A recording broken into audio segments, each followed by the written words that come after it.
The AI revolution. AI that teaches itself. It's an AI system, artificial. AI is much greater than the danger of nuclear weapons, violent weapons.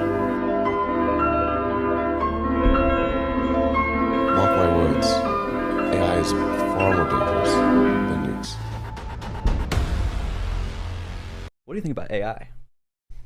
Dude, so AI is going to displace so many people. I said it yesterday on Jordan's video when I was coming here, because it's my first time in Breckenridge, and I look forward for us to do these more often, these trips. But you know, when you do like the self-tag at the airport, it makes sense, right? You don't need as many people ticketing, you use automation. But then you're supposed to take your ticket, you're supposed to now apparently bag it yourself, and you leave it on the counter for the lady to, or the guy or whoever, to basically put it on the little line that takes it away.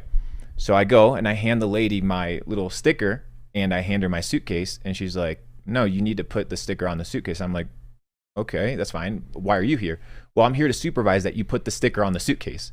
And I looked at her and I was like, you will be replaced by AI. And the reason I said that to her is because— You told her that? Yeah, straight up. I love It's funny. It's funny because, and it's true. She looked at me like, what? Like, she's like, wait, what? Like, didn't make sense. But I said it to her because it made sense. It made sense that the value that she provides to her company can be replaced by automation.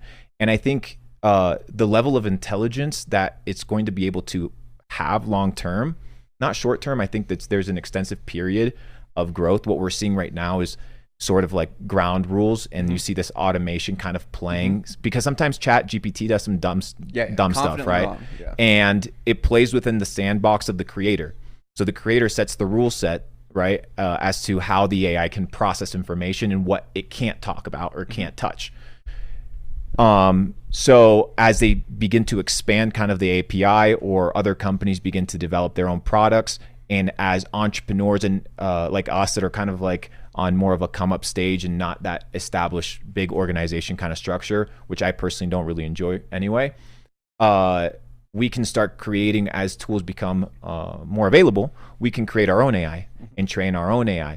Because if you want to compete in 2040, you think you're going to be competing with human mental power? No, dude. You have to be competing with your AI, with your robots, with your automations, with your softwares, because that's where the future is headed, and it's going to be huge.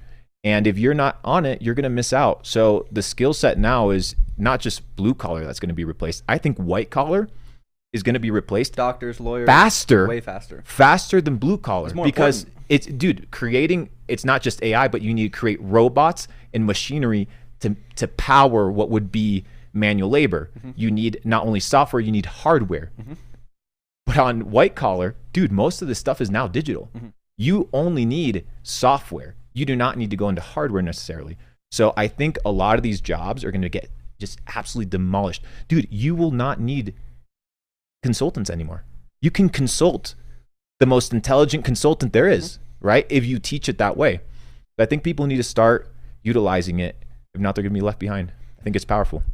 How do you position yourself, like short term right now, and then once things do change, how does our world still fundamentally operate? Because this could threaten capitalism. Freedom, it threaten freedom, bro, beyond capitalism. So short term, next few years, there's like, I feel like it's gonna be like phases of AI. So yeah, like for sure. This first phase that we're hitting right now, because it's here, and yeah, it's good, and it's like hot too. and anyone can use it. It's hot, dude. And so it's like happening. And so obviously there's a lot of like value arbitrage opportunities to make a little short term business, but eventually one AI is gonna rule them all.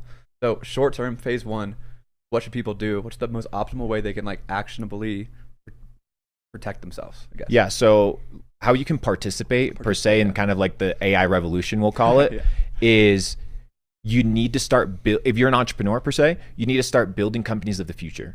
Okay. Technology is accelerating so quickly that if you're building companies of today, tomorrow they'll become irrelevant.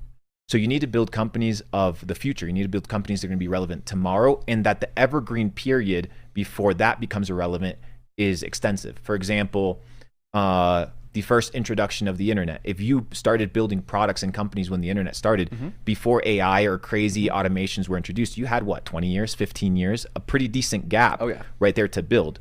I think we're going to have a decade where AI is still very, that long. Okay. Yeah, for sure. Because you're talking about, but maybe I'm wrong, dude. Maybe I'm wrong. Like we don't know the capacity that currently exists. True. And the fact that what is currently publicly available is so powerful has to be a clue that there is something more powerful out there in private Google hands, has bro. one. This is the 100%, first one that dude. got public. 100%. Bro. One of the members from Capital Club sold one of his companies for $50 million, and he was a software guy. And I asked him the same question, what do you think about AI? And he's like, dude, you have no idea. If you think what they released in the public is the actual stuff, they gatekeep 99.9% of stuff. So the amount of power that's already scary. out there, it is scary. And if you look at, for example, BlackRock uses an AI called Aladdin to do forecasting and predictions. And they've had this model being developed over the last several years, and that beats and trumps every other software and automation and any other person that's playing the game. Like they could have had such an evolved AI for so long 100%, trading dude. markets, and if it's You don't actually a true brother, AI, think about the advantage you have to make that much. 13 trillion plus Dumb. whatever in assets Dumb. under management. You don't just get there by chance. You need to have massive amounts of leverage or super intelligent people. And they're the first big company to figure it out, and now they're the biggest company by a long shot. And so that could still work at a micro level for like the up and coming entrepreneurs. 100%. Right? I think it's also understanding, bro, is the fact that software and robots, Naval Ravikant talks about it. He says, we're using bots and automation. They're all like little micro workers and employees that do not sleep. They do not rest. They're there 24/7. They don't complain. They do what you tell them to do, and they're reliable.